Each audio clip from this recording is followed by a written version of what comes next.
legend in Mr. Rodney Dangerfield, who you could see up on the screen right now. We're going to get to 3 of his classics and what I pretty much declare is his role in those movies is pretty incredible. We're also going to talk about a great actress in Margot Martindale. We're going to talk about Bryan Cranston really quick in the show Your Honor.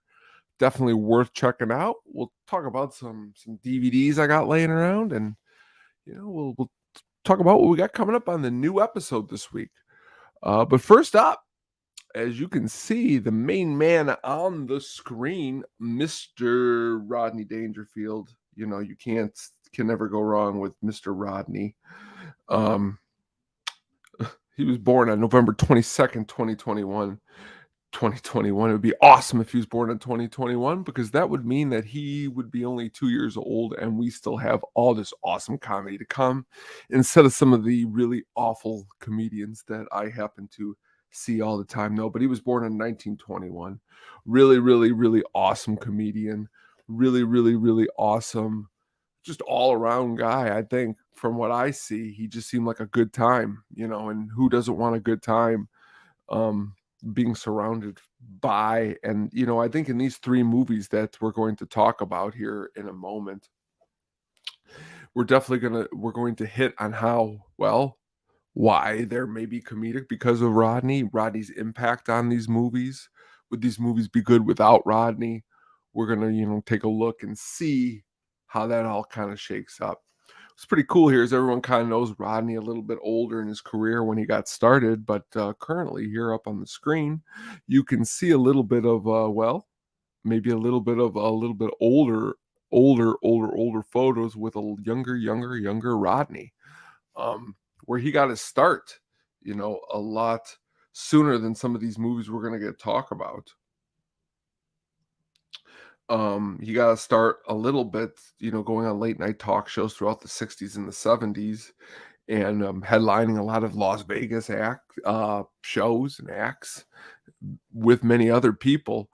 And I think that's kind of like where he got his bones. That's kind of where he got his background, cutting it up on those stages, getting ready to perform in some of what I would deem some of the greatest comedies of all time. The getting started here, the 3 movies that I am always wanting to talk about and always willing to talk about. And tonight we're going to just talk about them and Rodney, with Rodney involved in them. The 3 that I would like to get to tonight are, of course, Caddyshack, Easy Money, and Back to School. All 3 came out right in a row. Generally, you don't get this kind of awesomeness back to back for 80, 83, and 86. Which is kind of crazy. It took 3 years between these movies and them being this great. Also, take to be known, imagine another comedian of today's standards taking that much time between movies and having them be this classic. I don't really see that being done, but it's Rodney. So, let's get started. Winter, I said to myself, Al, if you keep busting your hump 16, 20 hours a day, you'll end up with a $60 million funeral, Hey, Doc, can you scare up another round for our table over here and tell the cook this is low-grade dog food, all right? And here, take this for yourself, okay? Jeez, I had better food at the ball game, I'll tell you, this steak still has marks where the jockey was hitting. Wow. Of course, Rodney and Caddyshack. From the minute he comes on the screen throughout the whole entire movie, I believe he is just on fire. Of course, you got Bill Murray, Chevy Chase, a heck of a whole lot of other characters in the movie. But I really just think that Rodney is Caddyshack. I think he's the funniest in Caddyshack. I think his lines in Caddyshack are pretty much from top to bottom some of the best. I think what he brings to the overall story as the guy who's coming into town trying to buy the country club in which the whole movie takes place and trying to stir it up and stir up everybody who's involved is definitely what I would deem awesome. And him and Ted Knight mixed together in this movie really, really, really, really, really, really, really, really, really, really, really, really, really, really bring it. All three of these movies were big, big, big in my household growing up. All I heard was constant laughing um, in the background in multiple occasions, which would have been, well, my dad just laughing, well, and laughing some more because, well, it's just generally it's it's awesome, you know? I mean, it's awesome when you got these type of performances and this type of humor that's going on in this The movie. market these days, if you own anything but land, you own a popcorn farm. Oh, somebody stepping a duck? Quick. Quick is what Rodney Dangerfield is. He's quick on his feet. His jokes are hilarious. He is 100% what I would deem hilarious. One of the funniest. His next movie, which out of these three, what I would deem a little bit would be I wouldn't say lower, but I would say definitely a little less popular. But honestly, it could be one of my it's probably one of my favorites because it's him and mixing it up with Joe Pesci, Jennifer Jason Leigh's in this movie. You've just got a really, really awesome cast. You got Billy Joel doing the theme song, and then this is 1983's Easy Money, directed by James Signorelli. Really, really worth checking out. Um, James Signorelli wasn't really known for much more besides this, seeing he was a producer on Saturday Night Live. Um, but really, the movie was just hilarious, and I'll never forget going to a movie store called Suncoast and trying to search this out. My dad had sent me and my mother to find this movie. The movie is just again witty, quick, humorous about a man who has to give up all of his vices, and he will be paid handsomely if he does so, which is the title Easy Money. But when you like things and you love things like Rodney likes them, it's really, really hard to give them up. Have you ever seen a face like that before? No, no. If I did, I'd remember it. Now, okay, Anthony. I'm going to get a real good picture now, okay? Look at him. He's got my eyes. Got my nose. And my sympathy. All right. We want some wallet-sized pictures, too. Well, let's just say Rodney, again, in Easy Money, is just chopping it up, brings the whole movie together. He really, with Joe Pesci, is really what you want to see. I think this is definitely worth the price of admission. If you're having a bad day, Easy Money is definitely really, really, really, really, really awesome. And then to round out this trio of what I would call amazing movies, is Rodney Dangerfield in Back to School, which to me, I would say out of all three of these, I would say this one's my favorite. It's hard not for me to pick this one as my favorite. I think Rodney is on fire. I think Rodney, every single scene on screen is great. I think so many movies have stole from this movie, just the common concept of a fish out of water in college. Really, really, really, really, really humorous. Rodney Dangerfield brings it. You got early performances from Robert Downey Jr. Keith Gordon as his son does a really good job. I always really, really, really like this movie quite a lot for many, many different reasons. A lot of them being, well, it's awesome. Let's start there. It came out in '86, directed by Alan Metter. On an $11 million budget, it took a $91.3 million. Probably at this time, Rodney is just tops. You know, you got Oingo Boingo in this movie. You even got a little bit of Kurt Vonnegut shows up. Really, really great job. This is pretty hilarious. Was that I'm looking at this. This is great. They wanted Jim Carrey to play the role that eventually went to the amazing Sam Kinison. And here's a great part from that scene. Right? I'll say it. Because Truman was too much of a pussy wimp to let MacArthur go in there and blow out those commie bastards. Good answer. Good answer. Like the way you think. I'm gonna be watching you. good teacher. He really seems to care. About what, I have no idea. You go and you say to yourself, Rodney, why are you so awesome? And the reality is in life, sometimes there's such a good stretch of runs, it's tough to keep them up. And honestly, he doesn't really come out with another starring movie until 4 years later, which is a cartoon called Rover Dangerfield, which is an animated movie. So in the 80s, 3 movies, that's it. That's his run. In all 3 of these movies, he plays such an integral role. As you can see, he's on the cover of all 3. As each movie goes along, the second 2 especially, he is the star of the movie. In my head, I imagine lots and lots and lots of movies that Rodney was involved in, could have been involved in, should have been involved in, but he wasn't, for someone over unknown reason. I mean, they should have paid this man the money. They were all over the house. Carmen, that was worth $60,000. I need that money. That's all we got. You could have paid that money to Rodney. You know, Rodney could have been really good. Can you imagine him a little bit? Now that we see a little bit more comedians in serious roles, let's not. I'm gonna close my eyes. I'm gonna throw it out there, even though he's amazing, and I love Paul Sorvino and Goodfellas.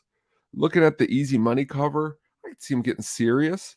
If we go back to the thing before, this picture's here, he could have definitely been in one of those movies. Why not? You know, why not stretch it out for Rodney? Give him a little bit something more. You know, he was definitely awesome. Let's just put it to you that way. Rodney Dangerfield is what I would call a legend. And he, throughout the rest of his life, as I stated, not quite as the movies did not quite come as successful. As I stated, Rover Dangerfield, Ladybugs, not terrible, a little more G-rated. He's a soccer coach, worth checking out. We talked recently about Natural Born Killers, ridiculous role he's in that. Not really good. Casper, small little role in there, worth some laughs. Meet Wally Sparks, thumbs down. My Five Wives, never really seen it. Little Nicky, well, I think he's pretty good in Little Nicky. That's a little bit what I would call a little bit underrated. Where he's really at, and you should really get an opportunity, is some of his stand-up albums. Because you know, Rodney, he never really gets enough respect. And with that being said, I think really in this show was what I wanted to do, especially with those 3 movies, was just kind of reach out and say, show our man Rodney some respect. You having a bad day? Check out Caddyshack. Maybe something didn't go right at your job? Watch Easy Money. You just want to have a good time with some friends over? I say you should throw on the amazing Back to School.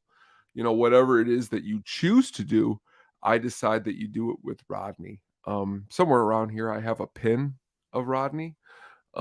Maybe when you see me, you'll see me wearing it, because I just think Rodney just oozes amazingness. And you know, as we stated earlier, I really wish he could have been in more stuff. You know, I really think he could have been in a lot of stuff. He should have been in a lot of stuff. One person who we want to talk about tonight, because as we always do, as we always want to, we want to talk about legends. You know, and I think Rodney, that's what Rodney is. Rodney is a legend. These movies are legendary. They're really, really worth the time and checking out. And I'm sure a majority of people who'll be listening to this have seen them. But if you haven't by chance, check them out. If you haven't recently, spread the word, pass them on. It's definitely really worth your time. Just like this next section that I always like to talk about, we go in depth on a great actress performance, which I would just like to say is just one of my favorite things to do. We need to bring these up to the forefront. We need to talk about more. We need to honor, to show, to respect these performances. So tonight, what I wanted to do was I wanted to go a little bit on depth on somebody who is in a lot of stuff that I've seen. Somebody who is in a lot of things that I continue to see. And that is the great Margot Martindale. What an awesome actress. Starting with hiring that pederast to do a job I give you. I'm sorry, Mama. Cougar, I know you're sorry. That's why it's gonna hurt so much to have to do this. She's great. That's from Justified. Margot Martindale is what I would just call a great, great actress. She definitely is awesome. Justified is no exception to the rule of her awesomeness. I definitely think that for such a long time she has brought it. She was born in Jacksonville, Texas. You hear a little bit of that twang and that accent, which I love. I love in some of her performances. She was just really, really, really, really, really awesome in so much stuff. She was as she is. Very first role was in Days of Thunder. Very, very, very small role, but I still remember that role. It's really, really, really good. She's just been in so much stuff. I mean, you're thinking of Days of Thunder is 1990, and she's still in the forefront of movies in 2023. That's an amazing, amazing, amazing career. As she's gone along, she's been in so much more stuff, especially in the 2000s, in the 2000s and the 2010s.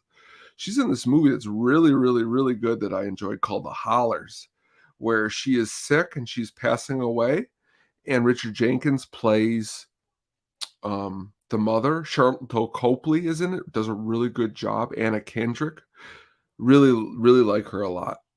She's somebody who you can imagine being your mother. She's somebody who you can feel. Even right now in this performance, in this listening to her and talking about her, she makes me feel like a lot like my own mom. She's awesome. In these movies, you can take a really awful movie and she can make it really, really awesome. Recently, just came out this weekend, Cocaine Bear. I'm hearing about her performance as Ranger Liz, and I'm hearing it's awesome. She really, what I would say in all of her movies is, like I said, she makes you feel great. She's in Cars 3. She's in August Osage County. I really like her in Win-Win. Really awesome movie with one of my favorite actors, Paul Giamatti, Bobby Cannavale. Awesome little performance, but she's great in it. I love her in Walk Hard. Dewey Cox Story, playing the mom. I mean, when you see her, when she comes up on that screen, you sit there and you're just like, wow. She's really, really awesome. She was great on Dexter. As I stated, Justified, which has got a movie coming out. Not that she's going to be in it, but she was awesome in Justified. Awesome in Master of Sex. She's awesome in The Americans. Great in The Americans. She plays Claudia. BoJack Horseman, where she plays character actress Margot Martindale. Great, great, great, great in that. Sneaky Pete with his name's drawing me a blank here. Giovanni Ribisi, who's another one of my favorites. Awesome to when he was on there. Recently, what I'm watching her in is she's in this show called Your Honor, where she's doing a really, really, really, really, really awesome job. And just a recent episode that came on, you could always just feel it in her performance. That's really why I want to talk about all these actresses, because a lot of times it seems like people want to talk about actors, which actors do a really, really awesome job, a great job. But actresses really, really bring in some of these performances that I definitely think should be shared. And hers, in a lot of different things, are not to be withholden. So, and I'm sure you've seen her in different stuff. So you're checking this out and you're watching this. You could hear it in my voice. I definitely love Margot Martindale. I definitely think you should take some time, check out some of her work. Definitely would not be a waste.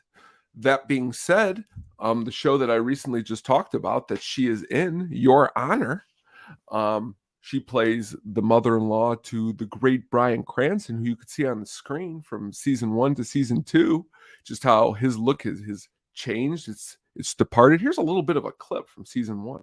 And your application is to reopen the prosecution's case?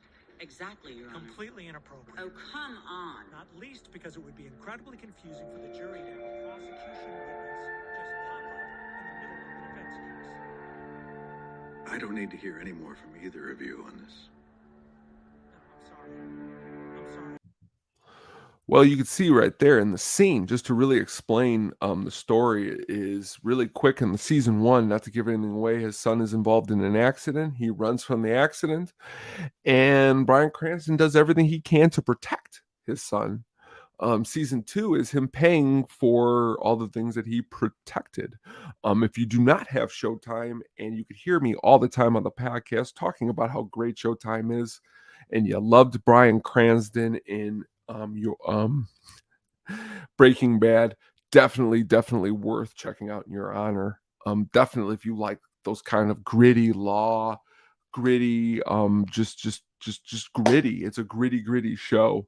I mean, it's becoming one of Showtime's flagship shows. Definitely worth checking out. Definitely worth your time because Margot Martindale's in it. Bryan Cranston's in it. Really great job. Really worth the time to put into some of these shows, to watch them because, you know, the actors that are in them are great. Hope Davis is in this. The great, which another time I will break this man down. I love Michael Stuhlbarg. He was awesome in Boardwalk Empire. And if you liked him in Boardwalk Empire, you're really going to love him in Your Honor because he really does a good job. Season 2, I wasn't really sure how it was going to be because season 1 was so good. I thought it was only going to be a one-off season. But season 2 is really picking up steam. Really on fire. Again, Bryan Cranston is great. Just watched an interview with him with Chris Wallace. He really talks passionately about this project. And if you know anything about us here at the Hookup on Film, we definitely exert passion. So please, if you definitely get a chance, check out Your Honor. There's about 3 episodes left of the second season. They're each 10 episodes. I believe each season is 10 episodes. Really worth your time and your effort. Yes, both seasons are worth.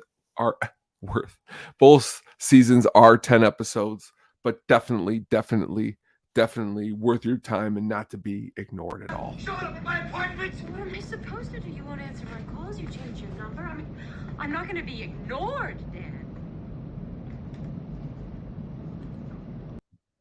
Never wanting to be ignored here at the Hookup are some DVDs that I found laying around, which we're starting to have a lot more laying around since I've started doing this. Lots and lots laid down. Let's get started with a little bit of the Blob remake. Really awesome. Chuck Russell's in this. Kevin Dillon, if you liked him in drama in Entourage, you might like him in this. He stars in this. Shawnee Smith, really awesome actress, is great in it. Just a plain white old disc. But if you like those cheesy 80 horror movies, the Blob remake, really good. I remember seeing that at a way too young age. Waterworld. What's your feelings about this movie? A lot of people hate it. I grew up in a house that put it up on a pedestal. Me personally, don't find it to be too terrible. I do enjoy a lot about it. I think it was good. I think Dennis Hopper's the bad guy. I mean, Dennis Hopper, a bad guy? I mean, come on. What can you say that's bad about? But a lot of people didn't like it. It was on water. You got your typical Waterworld disc. Might pop this one in soon. It's been a while looking at these great sets. Except that time in the beginning where he has to like pee in a cup and drink it. That part's a little bit ridiculous, but really worth checking out. As is this movie, The Burning. Okay, The Burning. This is notable for a lot of reasons. One of them I won't bring up on the show because the producer, who we don't like to talk about here, this was his first movie.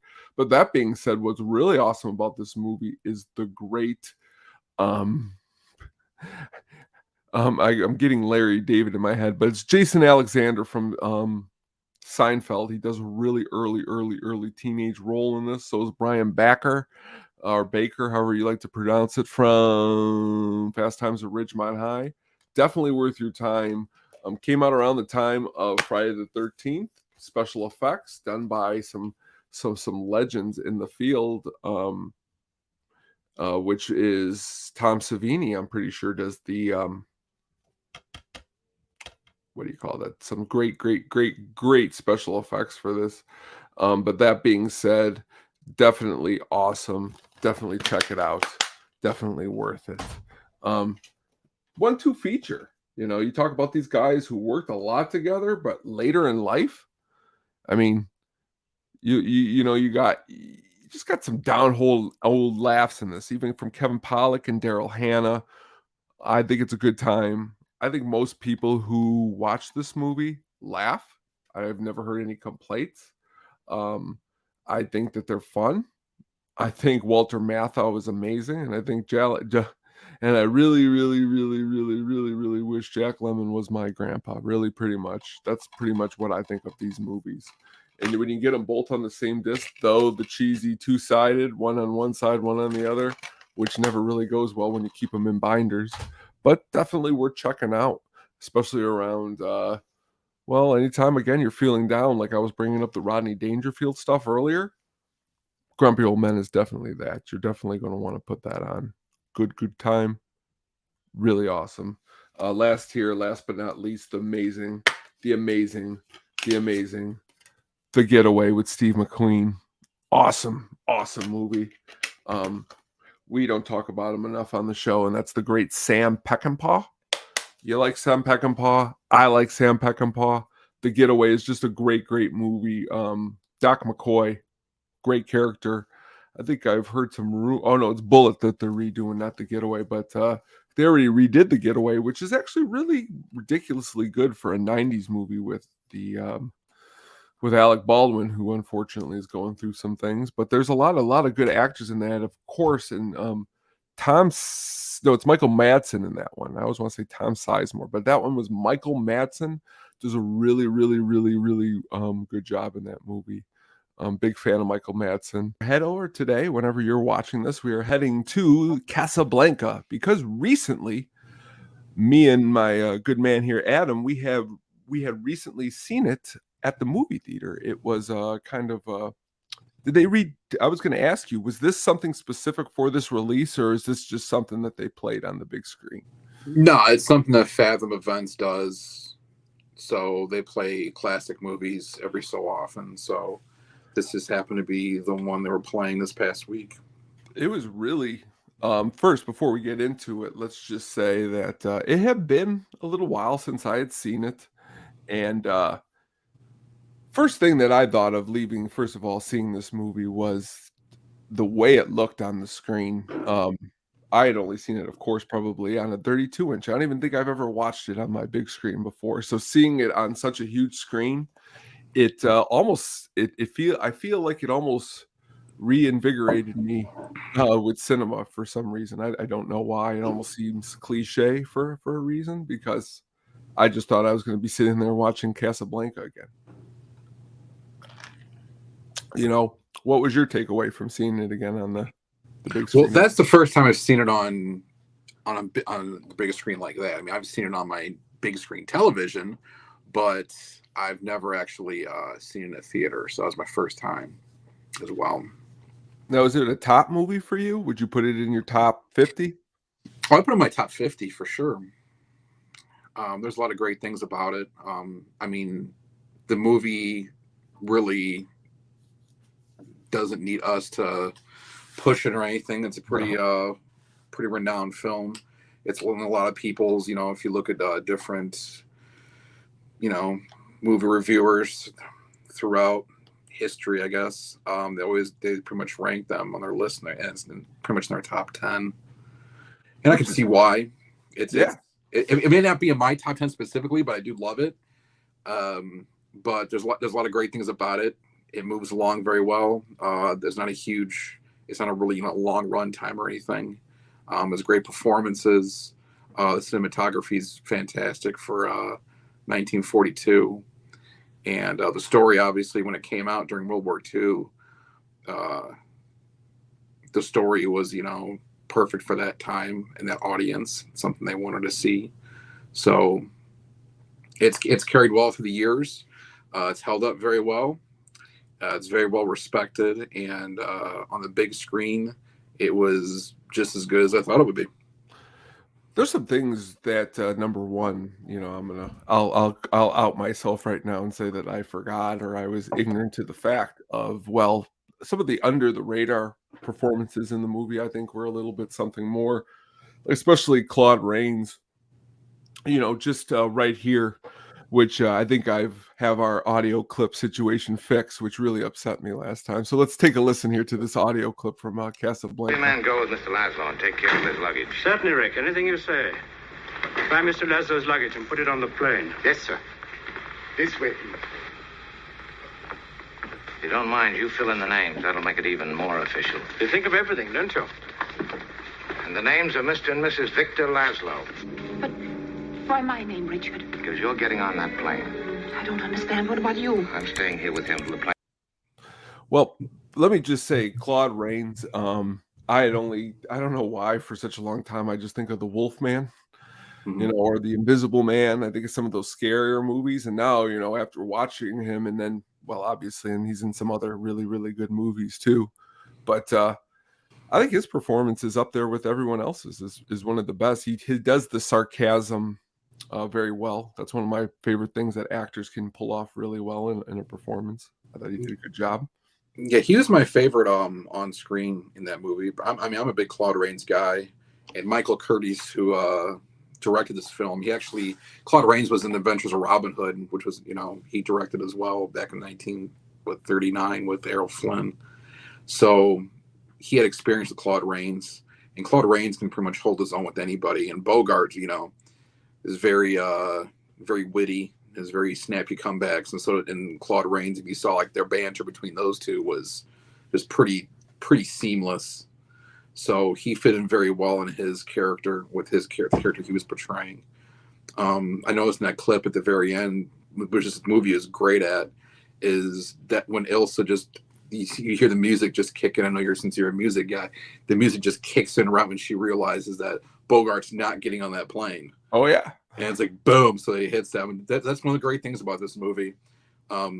So amongst many things, obviously, but getting back to Claude Rains, his character arced just as well as Bogart's did in this movie, and I love the guy, and I've known him from, like you said, The Invisible Man, his older days when he was in Lawrence of Arabia, was one of my favorite movies. He was in that one as well. So yeah, I'm a big Claude Rains guy. Even something as simple as, I don't know why it struck me, but it's just right here on the picture on the screen here, the Rick's Cafe Americaine, just the way that whole entrance looked for a movie from such long ago. It was one of the probably you would consider it a huge set piece in this movie. Definitely things like that I liked in this movie. As you stated, the performances from everybody, even I really liked a lot was what's his name, the one Paul Henreid. Paul Henreid, yeah. Yeah, he did a really good job too. Yeah, it's like one of those movies that it is like, it's good for its time, because I think you or Michael one of you guys brought up about how it was shot when the war was still going on. Yeah, it came out, which you're saying to yourself, like, that's pretty huge. It's pretty huge. It's interesting too, because during the movie, and here's where we have to suspend a little disbelief, like, during in the Vichy regime, with which the Nazis really controlled them, they wouldn't exactly go by the whole transit papers thing. Like, if they were going to come get you, they were going to come get you. So that's where it's kind of like, you got to suspend a little disbelief there. But that was the vehicle that basically propelled this whole story along. And the time it was filmed in 1942, the actual final solution wasn't really implemented yet. So they had, there were obviously concentration camps already. You hear Paul Henreid say during the movie, I've been subject to your interrogation tactics in your camps. I know how bad they can be. And it's like, a couple years later, it was like, no, you really didn't know how bad the things could be there. So, but that was 1942. It was before Like they really started, mass killing, in these camps like Auschwitz, Bergen-Belsen, Dachau, all those different places. So there's a couple of things in there that you're kind of like, but they couldn't have known that in 1940 when it came out. They couldn't have known that kind of type of thing. So you don't hold that against it. My question is that, in the recent movie Babylon, that time period of when the silent movies were going into the talking movies, when did Bogart really start getting going? Because this is like what, 42, 40? I mean, was he going for a while when this comes out? He was going for a little while, but he was generally playing a heavy in his earlier movies. Gotcha. I think the Maltese Falcon's one of the bigger ones that that's before this, right? Yeah, and he started becoming more of the face and the character you saw on screen going forward, in the late, early 40s. So he'd been going for a while, but it wasn't like he was that character you saw for a long time. Like the character he plays there is very similar to the character he plays in The Big Sleep and Key Largo. To Have and Have Not, that type of character. Very confident, like I said, very witty and snappy with his comebacks. He was perfect for that type of role. This was a little bit different than those, I guess, but still, it required a lot of that. His interaction with Claude Rains definitely did. And from that going forward, he was never really the heavy. And I don't know if I can't recall any, he might have been, but like in any movies again after that. I mean, he died a young man, but that's what I was going to ask too. Was he like, when he passed away, where was he at in his career as far as was he still making movies still? I mean, was he still putting work out like that? People, he worked, he did. He worked pretty much up until the end, but I mean, his last movie, I want to say, The Desperate Hours or The Heart of the Fellow, something like that. It does like 55, 56. And he died, not long after that. But yeah, he worked pretty much as long as he could, but he ended up dying of, cancer. Like I think it was lung cancer or something, and it really inhibited what he could do. But see him in these movies. I mean, that's really all they do. I mean, he played the character in Casablanca. I'm sure he was really like, a lot of that stuff wasn't props, I mean, he's really doing drinking and he's really smoking, and I could be wrong, but no, that's what they see it on his face in the movie, He was a heavy smoker, and he does it throughout all of his movies. But we see a lot of the movies back then. That's just what they did. But I hate to be, because I'm always somebody who think, I always think I'm not necessarily smoking per se, but the way it looks on screen with the smoke and stuff like that, especially if you get the cinematography right, especially in a little bit of while, we're going to talk about another movie that I think has some shots like that. And I think it's, it added to the movie. She also died young. Did she? I could be wrong here. She Ingrid died Bergman? Yeah. Or was she older? She was older. She didn't die very young. Because these, they both, what's the word I'm looking for? Hold on here. But they both, what did she really do after this really quick? She died 67. That's not like super, super old. He died at 57. No. So yeah, I mean, he died. Well, yeah, I guess putting it that way, she died kind of. And I mean, the reason I say that is because for both of them, we talked about this. I think on the last episode, we talked about how some of their later, like I don't know her too much in her later, like in the 70s. I mean, she passed away in 82. Mm-hmm. What was she make? Here's an actress who right now is in the Meryl Streep age, would have been. She could have been putting out some pretty good work. I don't, I'm not really. Well, she did with was Albert Finney. That one, there was a murder. She did Murder on the Orient Express, 1970. Oh, okay. So yeah, that was mid 70s. That was probably her last big movie. She did but she did a couple things, I think, in the late 70s. No, you're right. 80s. That was pretty much the last. She did a couple things after that, I think, but that was pretty much it. But I mean, she did things, but her career, like we're talking about Elizabeth Taylor, like Elizabeth Taylor could have done a lot more. Like her career kind of waned like hers did. It's a different time period too. They didn't really, honestly, to be all fair, they didn't really respect actresses a lot after a time period. No, I remember we talked about that last time, that they were victims of that. If people didn't want to look at him as much on screen, they kind of wrote him off, and that's unfortunate. But I mean, it was just the way it was. But she was good. The funny thing about that movie too is Casablanca is that she was taller than Bogart, so she actually they had to put him on like lifts and stuff, and like I didn't when he know was sitting, when he was sitting next to her, like she had to like slouch down a little bit, like they had to do a little bit of that. But I'll tell you what, that movie, and you really see it in the theater, you notice it even more. Like this movie is just so brilliantly written, the way it flows, and I think the best part of it is the lighting in the movie. Oh yeah. Every scene that they're, especially when they're in a dark room and you're seeing a light come through a window or a certain structure, you see that structure on the characters themselves or in the background and stuff. The way they light Ingrid Bergman's like eyes, like when she's looking at Rick, and you can see the tears, they purposely light it, the backlighting and everything. It's just brilliant the way that they did that, and the story itself, the characters themselves, like this, and all the little characters that come along. I shouldn't say little characters, but like like Peter Lorre, for instance. Yeah. He's not in the movie very long. He's only in the movie a few minutes, but he kind of kicks off the whole plot with the transit papers and everything. And all the characters that come along during the movie support each character, like between, like, I would say more like Rick and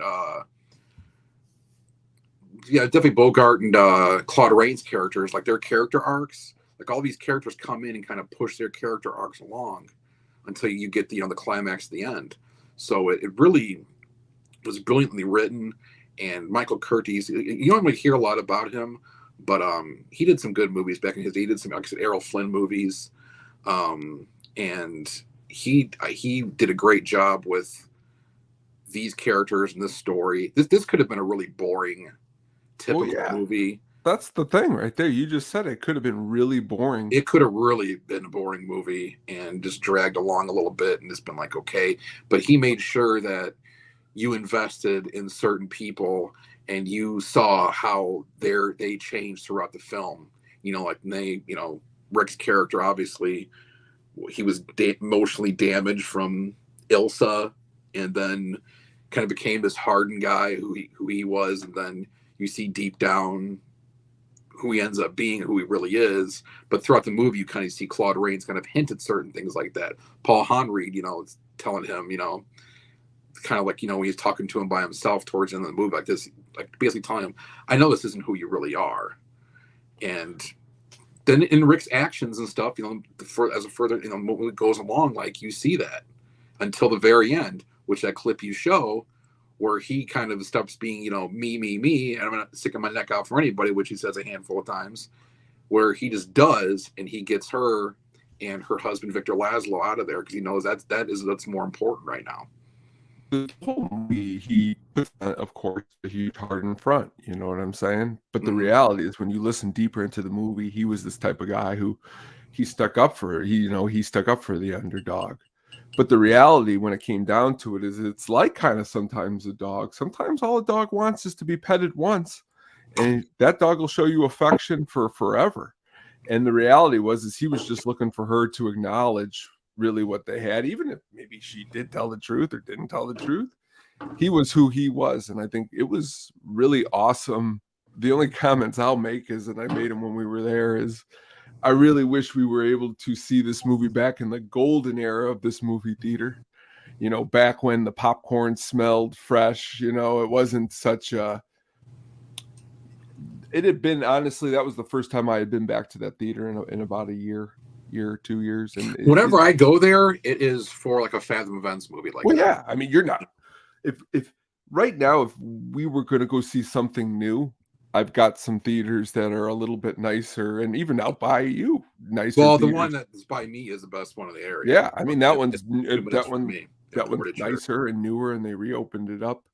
But it didn't matter. You know what though? Like on that type of film, you just put it on any big screen. No, what made me honestly though, but like the thing that did make me happy is when I looked around the theater, the people who were watching that movie were excited to be in there watching it, because you're not going to go to a Fathom Events and plop the money down and see something unless you're excited to go and see what you're seeing. Yeah, and like you said, Casablanca carries its own weight. It doesn't need, No. any introduction from anybody. So, they know what it is. They're already, I guarantee the people that were in the theater have already seen it, and they love it enough to where we're gonna go see it on the big screen now. It's like us.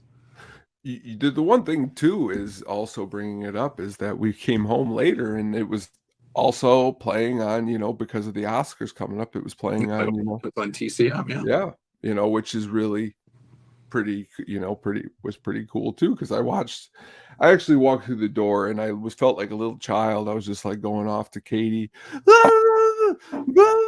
explaining all the parts, and she's just like smiling and nodding, and then it came on, and then I felt like, I gotta show her some of these parts. So and you were the one who found this out. You find out all these cool when they play these cool classics. So yeah, I always snoop around and kind of see, because they didn't do this for I mean, this is a relatively newer thing in the past 10 years.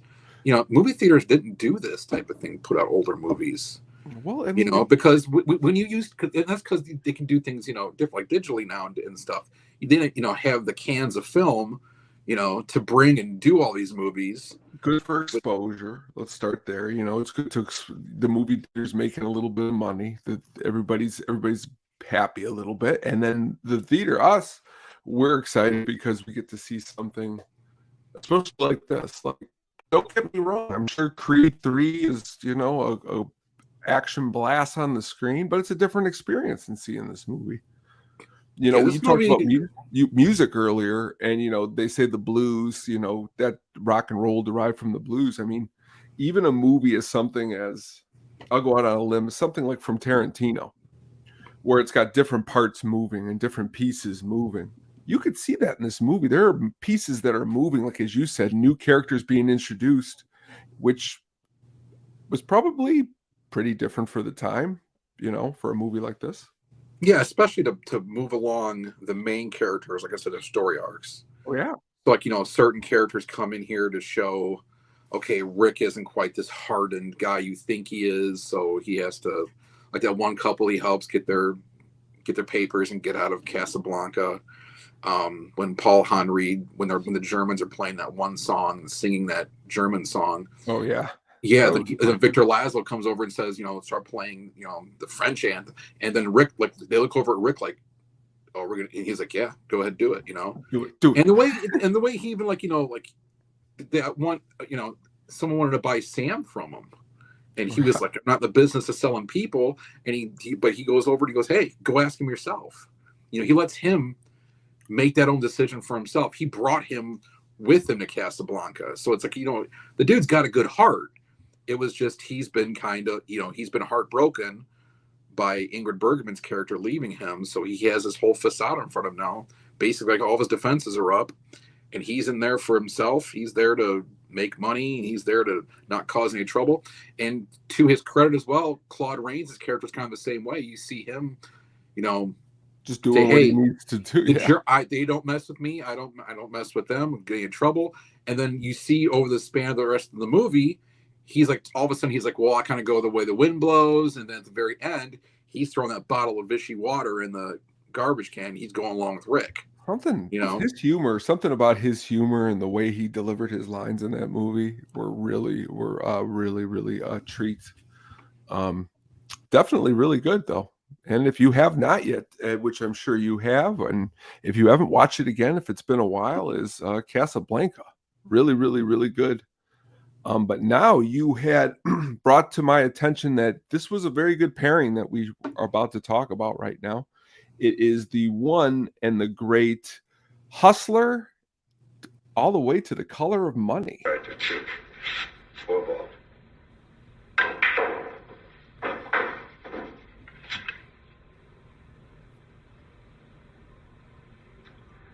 and I sure got character now. Picked it up in a hotel room in Louisville. Shoot pool fast, Eddie. I'm shooting character. So, there we go. Let's start before we dive into both of these movies. You a big fan of both of them, pretty much? Yeah, I'm a big fan of both of them. Absolutely. Excellent. I've always liked the way these stories are connected. I think it's a very awesome way it's an interesting way to do a sequel and stuff like that. But Yeah, the weird thing about it is, if you watch The Color of Money, you would never know it was even a sequel. oh no. If you But just see that's that. why I think I mean, it's there's like one of very those. few, if any, maybe one reference in Color of Money to the previous movie. When Paul Newman says, "Well, I was kind of put out of commission." He just kind of mentions that in passing, like, but that's the only real connection. You don't get any other hints or any other details or anything. My favorite part in movies is stuff like that. Like there's a movie that came out after American Psycho. It was another Bret Easton Ellis novel. It was called The Rules of Attraction. Yeah. James Van Der Beek in that movie plays Patrick Bateman's brother. And there's a scene in the movie where he picks up the telephone and they're like, your brother's on the phone. And then he goes over and his brother's off. He's like, Patrick? And he doesn't say anything and hangs up the phone. And there's nothing else in the movie that says there's a connection between them unless you're paying attention or you read the books or and that's why don't you go ahead and give a little bit of a background on The Hustler? So The Hustler was made by Robert Rossum, who did a few musicals and a couple other things. I mean, this was kind of a new venture. This type of movie, I should say, was kind of a new venture for him. And he really wanted to catch the atmosphere of pool halls more so than The Color of Money, which kind of shifted in a different direction. But this was Paul Newman's. It wasn't his first starring role or anything like that. He was already established by this time. But this movie both movies are really about, even though Tom Cruise has a starring role in Color of Money, both these movies are really about Paul Newman's character, Fast Eddie Felsen. And he's kind of an arrogant, young pool hustler. But like George C. Scott points out to him during the movie, he doesn't have, you hear in that clip, he doesn't have character. He's a born loser. He just looks for excuses to lose. But he's obviously like more talented than anybody that's around him or seen. And he wants to, it's not just about the money with him. He wants to take on the best and beat the best for his own ego, which plays in The Color of Money later on as well with Tom Cruise's character. But this movie, much like Casablanca, the way it's filmed with a lot of smoke and the atmosphere of those pool halls and things plays into the film itself. There's not a lot of complicated set pieces on this at all. You're in smaller rooms through most of the movie. The difference between this one and the next one, The Color of Money, is you see Fast Eddie Felsen, his basically his sanctuary is kind of that way from the pool hall is with this girl he meets and Piper Laurie, and they could develop kind of a dysfunctional relationship, but they're both kind of dysfunctional people, alcoholics. Is Carrie a sequel to this? Her role in Carrie? No, I'm just kidding. You know how she plays Carrie's mom? No, I'm just kidding. She's not a sequel.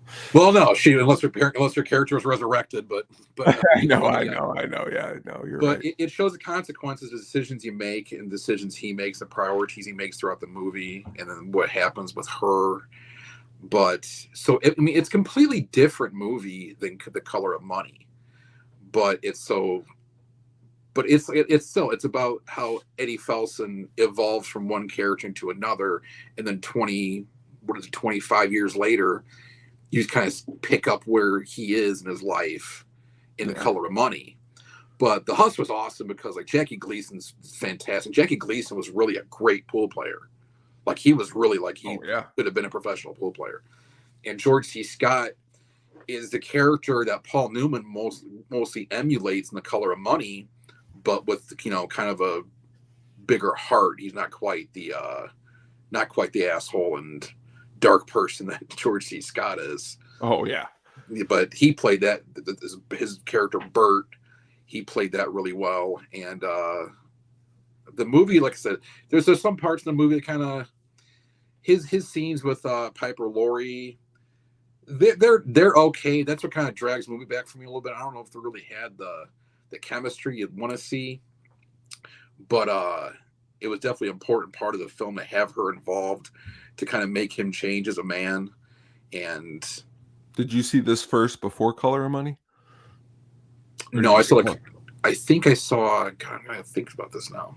I think I did see this first. I saw this when I was younger. Yeah, but I didn't think much about it when I was younger. It was when I was 12, 13 years old. Yeah. And then like I saw Color of Money when I really started watching movies more on my own.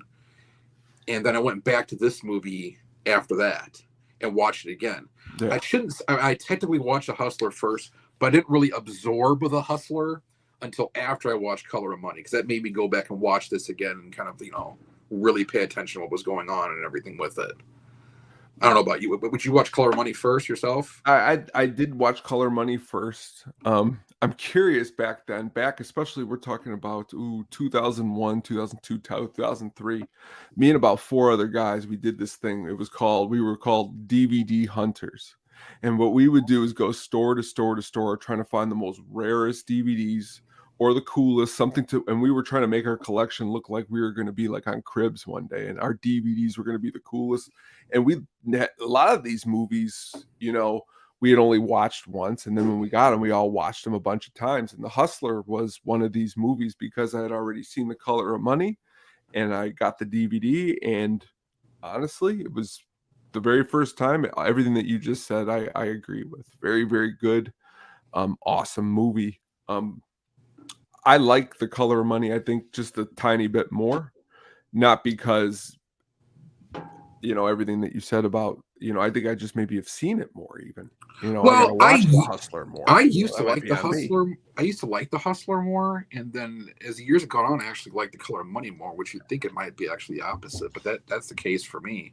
Because Martin Scorsese is just a better, I just think he's just a better filmmaker than Robert Lawson is. Robert Lawson did, things like, epics like Alexander the Great and like All the King's Men and different movies like that. I've seen he did a few musicals, but this was kind of like I said, newer venture for him. But he caught the atmosphere of what it's like in the pool hall and how that type of life is, that kind of seedy lifestyle.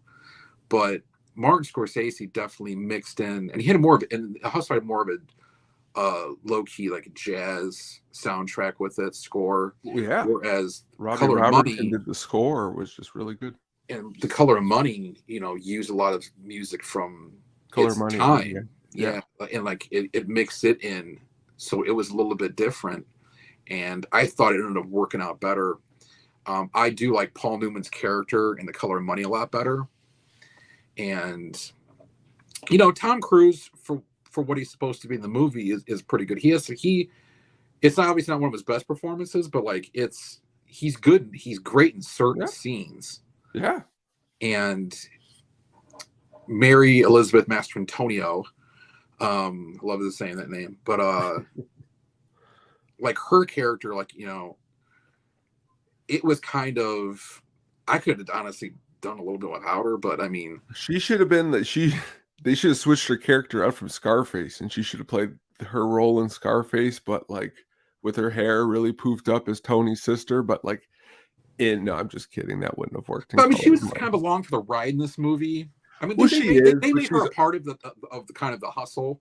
But when Vince gets angry at Paul Newman because he thinks he's kind of all over her and stuff, when they're doing the hustle, but even like the female characters in this movie, like Piper Laurie had a pretty prominent role in The Hustler to push that plot along, whereas in this movie the female characters kind of don't. They're kind of just, especially Paul Newman's girlfriend in this movie, she's not even in it that much, and he kind of ditches her to go on the road with these guys, and she kind of pops back up towards the end of the movie because his priorities again were like I'm his secretly where he wanted to get back in the game. I really like an early performance in The Color of Money by Forrest Whitaker. I think he was really awesome in the beginning as one of the hustlers. There's a lot of hustlers in both of these movies. Here's a clip from Color of Money. I'll give you the table. You want to play? Me? Sure. You really don't want to play me? 20 a rack. No, 500 a rack. Oh, are you serious? I never kid about Ronnie. Now, I'll tell you right there, that's one of my favorite scenes in probably all of Scorsese's movies for a couple reasons. That song, the song mixed to the way Paul Newman is acting is pretty much one of my favorite things. I think Paul Newman in the movie is vulnerable. I also think he's really cool, but I also think he's he's a little bit of everything. And especially when you know everything that went on in The Hustler, I guess. Yeah. Being an empathetic film watcher, unfortunately, I treat every character like they're a brother, they're a friend, they're somebody I know. So when he's going through everything, he's going through The Color of Money, I remember everything that went on in The Hustler. So it's like, as the viewer, that's what makes it cool. But if you happen not to see The Hustler, he still gives off those same vibes, pretty much. You still get it from him. You still get it. And the reason why I love this scene as well is because, like I said, he's talking to his girlfriend, and then all of a sudden he hears Vince, Tom Cruise character, break. Yeah. And boom, he just turns around like that, just catches his attention immediately. And from then on, his focus is not even on the conversation he's having. It's like, this guy over here. And then when she talks about, the scene you just played, do you want to play him? He's like, me? He's like, he's kind of be like, nah, then all of a sudden he's like, sure. And then she's like, how much, this much I reckon. He's like 500. And then she's like, you serious? Then what you don't see in the clip is how his facial expression, he looks over her like super serious. Oh yeah. Pulls money out. Well, he's got those, of course, he's got the eye, he's got the eyes. It's pretty much just in the movie. Where in the black and white version, you can't. I mean, you still can because it's Paul Newman. But there's something, the way Scorsese shot it, which I find it to be also for the time period. I mean, I think it's a great choice that he decided to film The Color of Money. No, it is. It was good. It was a good story to carry on. The first one kind of ended. I mean, he kind of, in the sense against Minnesota Fats, he did triumph over him, but he knew he wasn't going to play anymore. And it was kind of a downer ending with Piper Laurie's character, with what happened to her. And then he knows he's not going to play again. Like, it was kind of a sad note at the end of that movie. And this movie is more of kind of an uplifting, like, I mean, the last, when he says I'm back, like, that's the last line of the movie. It's more of an uplifting thing, like, sweet, Eddie Felson's back. But they don't give you, they don't let you know, okay, who wins between him and Vincent and all that stuff. Which is fine, I like it that way, the more ambiguous ending. But it's definitely a more uplifting ending than The Hustler is. I guess what I was reading recently when we were doing this was that Paul Newman actually tried to, in some way, they just couldn't find it, was to somehow fit the Minnesota Fats character into The Color of Money. But eventually, after even talking with Jackie Gleason, there just wasn't a good fit to make it flow with what the rest of the movie was going. And I think if they would have done that, that might have taken away a little bit of the magic in which you said about not knowing, really not having to know the connection between both movies. Yeah, the only thing I mean, if you think about the movie itself, the whole story, like the only way they could really fit that character in is when they're in Atlantic City or something. Maybe he's involved in the tournament or something of that nature, where he sees him again, where he's only in a scene or two, more of a cameo. Well, you see now movies, that would have been something that you see a lot in movies today, like that cheesy cliche. But don't get me wrong, I don't know if have you seen the newest Top Gun? Yeah. What did you feel? Did you think that the Val Kilmer inclusion, do you think that was amazingly done? It was good. It was okay. It was fine that it was done. It wasn't quite a little bit pushed a little bit. Well, I'll tell you what was pushed. It wasn't quite the fan fodder like the beach scene was, and like Goose's son playing the piano, great balls. It wasn't quite that bad, No, you're right. That's so. True. It was okay that his character was still there. Goose's son playing the piano. That was dude. He comes in with the glass. He's playing. It's like that's fan fodder, dude. And like, that's where we're at a lot. Which this movie, actually, Color of Money. So that's fine that he's not in The Color of Money. I would, if I saw him in there, I would think the same thing. Like they're sticking him in there because why are you not going to mention, pretty much what happened in the previous? He didn't mention Bert. Not George C. Scott's character. He didn't mention him one time in that movie. And also in The Hustler, I mentioned too, like they actually played billiards at one scene in The Hustler, and not just pool with Murray Hamilton, from Jaws. And that kind of took him by surprise. He was like, "I never played billiards. What the hell is this?" And it's almost like Burt like set him up just to lose, you know. But like that was they're Well, I mean, two Paul Newman very won different movies. best actor for Color of Money. You Yeah. know, I mean, that's I know you're not, you know, how do I put it? Because in the same sense, he won best actor for Color of Money, but Scorsese wasn't recognized, and neither was the film for best movie. And you know, I don't have the rest of the movies from this year, but I think off the top of my head, you know, I'm saying to myself, this should have been definitely, you know, a movie to that should have been nominated for at least, you know, real quick. Okay, best winner for that year was Platoon. Okay, I get that. You know, that was a really, really good movie. But Children of a Lesser God, Hannah and Her Sisters, The Mission, and A Room with a View. You're going to tell me Color of Money couldn't have fit in there somewhere and knocked one of those other ones out? I think it's a better movie than one of those other movies. Yeah, it is. And well, I'll tell you what, over time, it's held up better than a lot. Now, A Room with a View is, you know, a great movie, and you know, Platoon obviously is one of the best Vietnam movies ever made. But yeah, Color of Money fits right in there with it. Is that a good movie? I got to watch that one. What's that? I've never seen A Room with a View. I'll have to. I can't really speak. That's the one out of those that I have not seen. Yeah, Elena Bonham. Julian Sands, you know. Did you hear what happened to him recently? Really, the main guy in there. He's been lost in the mountains for about a month now. No one knows where he is. Well, that's not good. No, it's not. But I'll have to check that movie out in honor of him. There's gonna be a movie made about that. There's now that's the new thing too. Will he play himself though?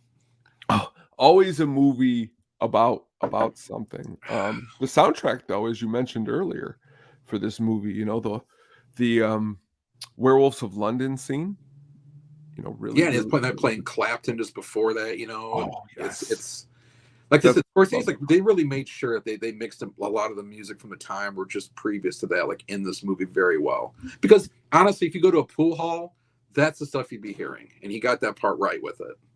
Well, did you know the guy who has been doing and he's doing his score? He's done every Scorsese movie since right before this one. Is he used to be in the group The Band, Robbie Robertson. I brought him up a little while ago, but that's what's cool is that, like, you know, he's one of the first ones. Now you got like Trent Reznor doing movie scores. You got these musicians. Danny Elfman from Oingo Boingo is a really big film, you know, person. One of my favorite ones was Johnny Greenwood, and There'll Be Blood. Dude. Yes, he does really, really, really good. Yeah.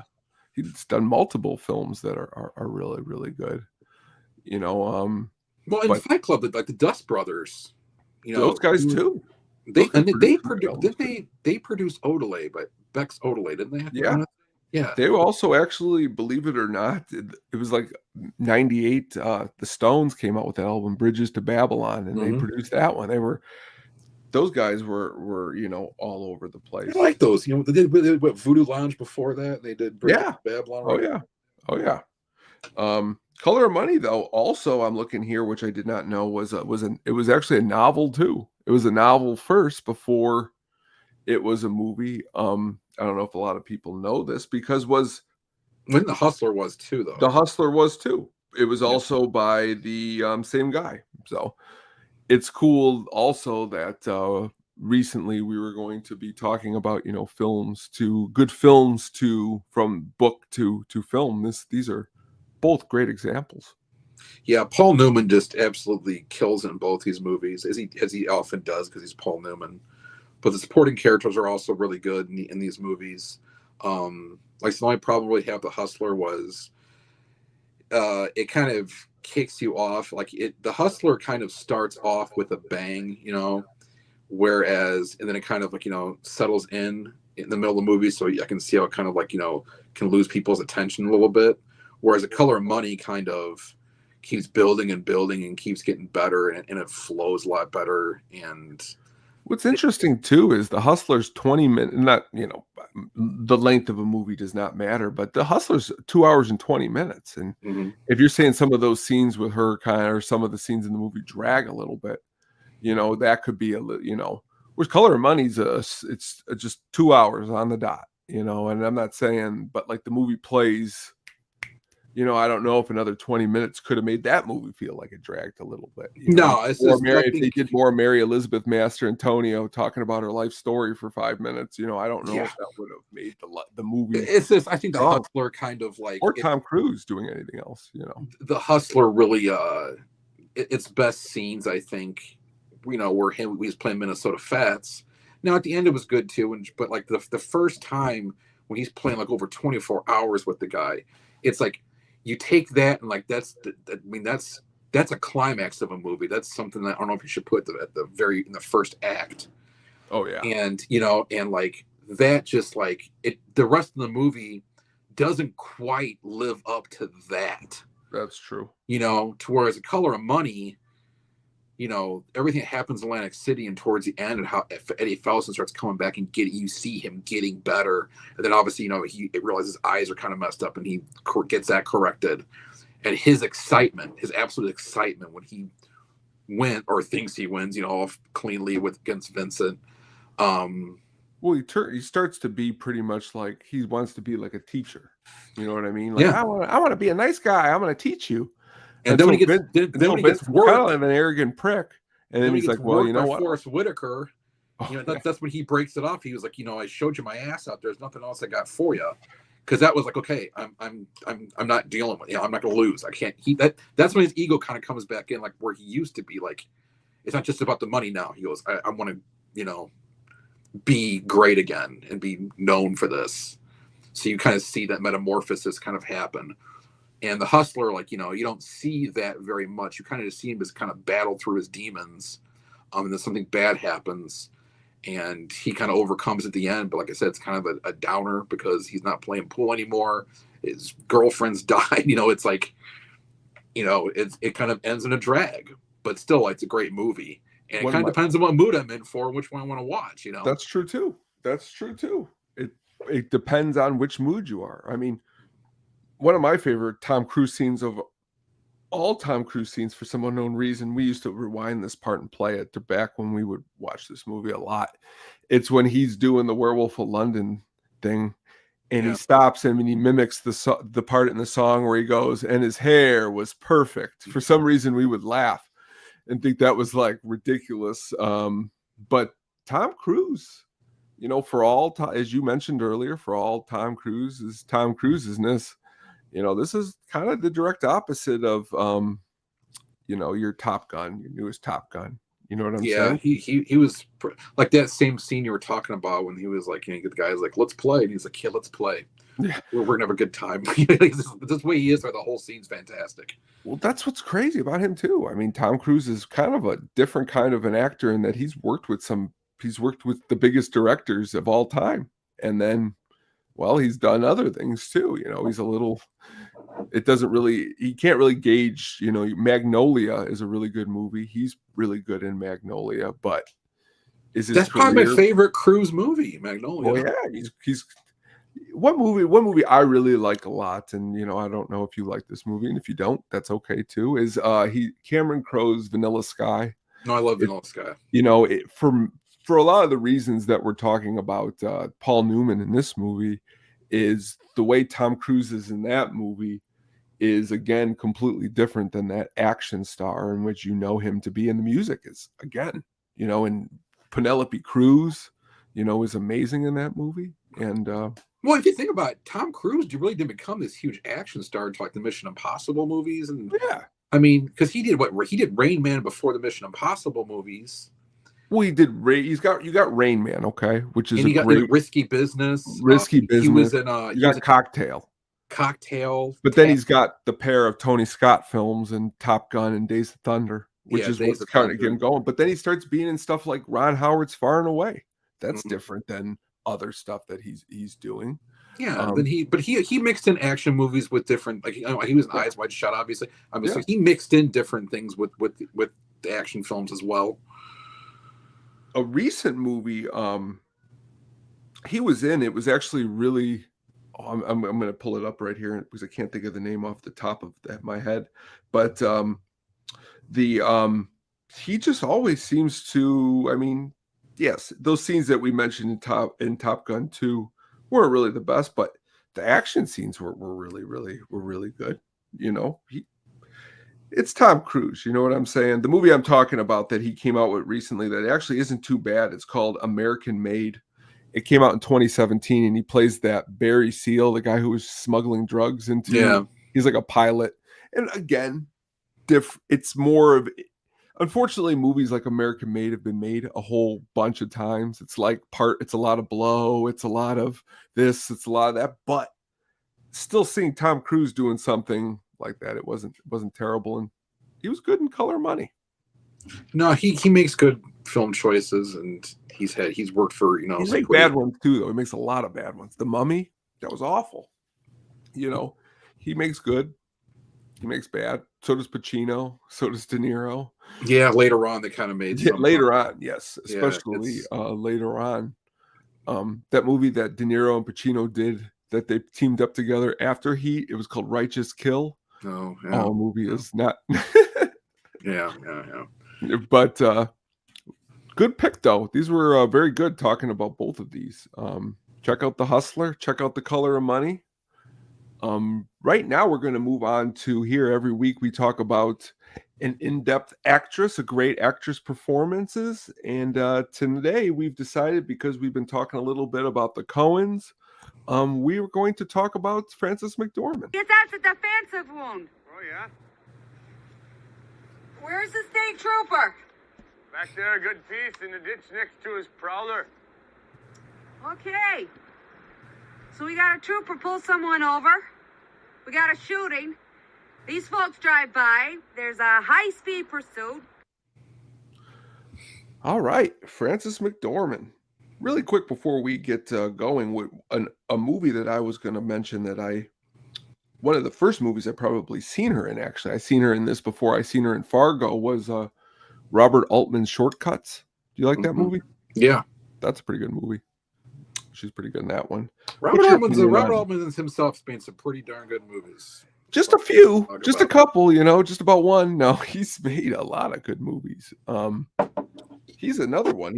He pretty much got started that whole multiple characters working in different, he's a really good director. Different capacities and stuff. He was pretty I know we're getting off subject a little bit, but he was pretty he did some pretty dynamic shooting himself, the way he shot his films. Oh yeah. They were pretty ahead of his time, and I don't think that guy gets a lot of the credit that he should. But maybe that's actually a good one that I will have to write down on my little notebook here that we're going to have to talk about, because you're absolutely right, and I don't know why I haven't thought about that before, because it's something that can go on. His work can go on for hours, man. The reality is a lot of people talk about Scorsese, and Scorsese's amazing, but Robert Altman's just as good in a lot of ways too. Yeah, Robert Altman was fantastic, I thought, and that's just something we can go around. Back to Frances McDormand, but yeah.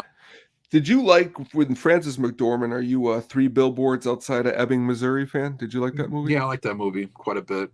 And that was the same, if I'm not mistaken, that's the same, he also directed,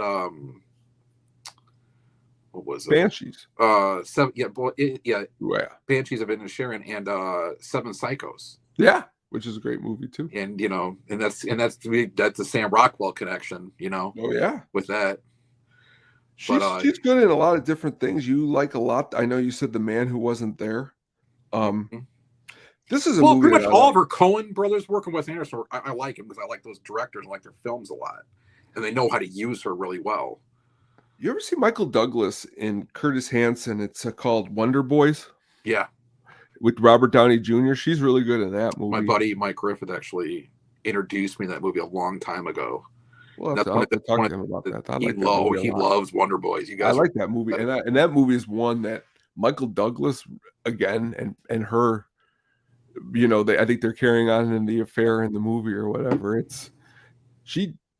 I like her because, again, she's an actress that, a lot of the actresses that we talk about, they're not like, this isn't Pamela Anderson and Barbed Wire. You know what I mean? This is no.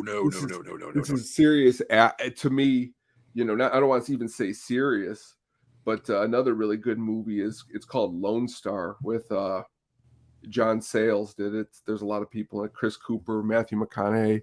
John Sayles did. He was the director of 8 Men Out. Yes, another classic movie, but especially a lot of early movies. When you're friends with the Coen brothers. I mean, she's the star. I mean, she's the star in Darkman with Liam Neeson and Sam Raimi movie. And I forget about that all the time, that she's in Darkman. Like, Yeah. That movie slips under my radar quite a bit. When I think about it again, I'm like, oh, that movie's awesome. Then I'm like, I forget about it again. She was in a good movie with Charlize Theron and Jeremy Renner, North Country. Yes. Yeah, if you've seen good. that one, and that's about the first one, successful sexual harassment case in the United States. Good. It was a pretty good movie, and her role in that was, I thought she in particular was pretty good. But like her work with the Coen brothers, obviously we were talking about Blood Simple last time, and she was good. You saw how good she could be in that. That was her first film. And ever since then, man, she's, like I said, she's another one that's made some good choices with movies. But it does help, like, being married to a Coen, and but she's one of Wes Anderson's go-tos now. What I like her a lot in, and we've talked about him recently on a show, was Mr. Gene Hackman. She's really, her role in Mississippi Burning. Mm-hmm. She's really good in that movie. They kind of have some flirtatious scenes, and she's with Brad Dourif in the movie, the guy who does Chucky's voice. And when you got all that coming at you, and she does overact some of those people in the movie, she's really good. And as you stated, I mean, being in a lot of those Coen brothers movies, I mean, you take her out of some of those Coen brothers. I mean, let's be honest. You take her out of Fargo. Fargo's still pretty good, but her role is pretty essential to a lot of these movies. She was excellent in Burn After Reading, I thought, too. Oh, she's great. She was fantastic. I mean, she has that. She's great in that movie. Her humor, like, she plays that Coen brother, that Wes Anderson humor very well. Well, I mean, that's the thing right there, is like you're married to one of them, and you got to know exactly how you're going to, throw it. I mean, she was nominated for Best Supporting Actress. This is another role that not a lot of people talk about, is Almost Famous. She's good in Almost Famous as the mom, trying to get him, where what's going on or what's going, down, and the conversations that they have on the phone. Just I love when she's talking. She talks to Billy Crudup on the phone. Oh yeah, it's like great. Dresses him down. It's really great. But she is really, really, really, really good. Another thing before we go here, two things here before we go, is the very first thing here is 2 DVDs I got here for you today. Is you a big fan of the original War of the Worlds? You like the War of the Worlds? You a fan of old sci-fi? Yeah, the original. Not Tom Cruise's. I know you're probably not a fan of Tom Cruise's War of the Worlds. And the other one I got here is a really good Lee Marvin deep cut, Point Blank. You ever see Point Blank? That's I've seen Point Blank. Yeah, I'm a big Lee Marvin guy. Lee Marvin was always awesome in everything he was. Oh, in. Lee Marvin is really, really, really awesome. And speaking of someone that's awesome, and before we head out here, I wanted to just really quickly here say condolences for this man who passed away the other day. Hold on a second here. There he is. Lance Reddick, who passed away the other day. He's been in the John Wick movies, which I don't know if you're like those movies. Those are pretty awesome as far as action goes. Fringe, he was great on Fringe. He was great on The Wire on HBO. He showed up in a lot of different things. Sadly, he passed away at a young age. Just believe it on Friday. But we just wanted to say our condolences here at the Hookup for Lance Reddick. Before we head out here, though, before we leave here, have you ever walked out of a movie before? No. Oh, that's good. You know what? Good one. I did once when I was a little kid because I got sick. Mm. It was Masters of the Universe. Really? It was at Crossroads Cinema in Maryville. I remember it well. But that was because I got sick. I was, it was because of that. I never walked out of a movie. I got my back at the in the garage out there. I still have some of those original movie figurines from that movie. Dolph Lundgren, man, that was. It's been on Pluto a lot, and I have admittedly been watching it. It's one of my guilty pleasure movies. Frank Langella. Kills it. He did that movie, I guess, because his kid was a big Masters of the Universe fan. That's why he did the movie. It was, but I mean, honestly, you look back at it, it's campy. You know, it's fun. Well, Canon Films was in dire straits when that was coming out, like that and Superman 4, you know. So the budgets were like super low. And so those movies looked really cheap and they suffered because of it. But Frank Langella is awesome in Masters of the Universe, I don't care what anyone says. Personally, I have never walked out of like the actual theater and got in my car. I've walked out of one movie because I didn't, and this is back in like high school because we thought it sucked. And we walked into another movie theater. The only movies I remember doing that to were two of them. One of them, I don't know, maybe we were just in a bad mood. It was called Instinct. I don't know if you remember this movie. It's got Anthony Hopkins and Cuba Gooding Jr. It's like a late 90s, really Oh, bad. yeah. And we walked out of it. It was a bad night. We walked out of that, and then we walked into Willard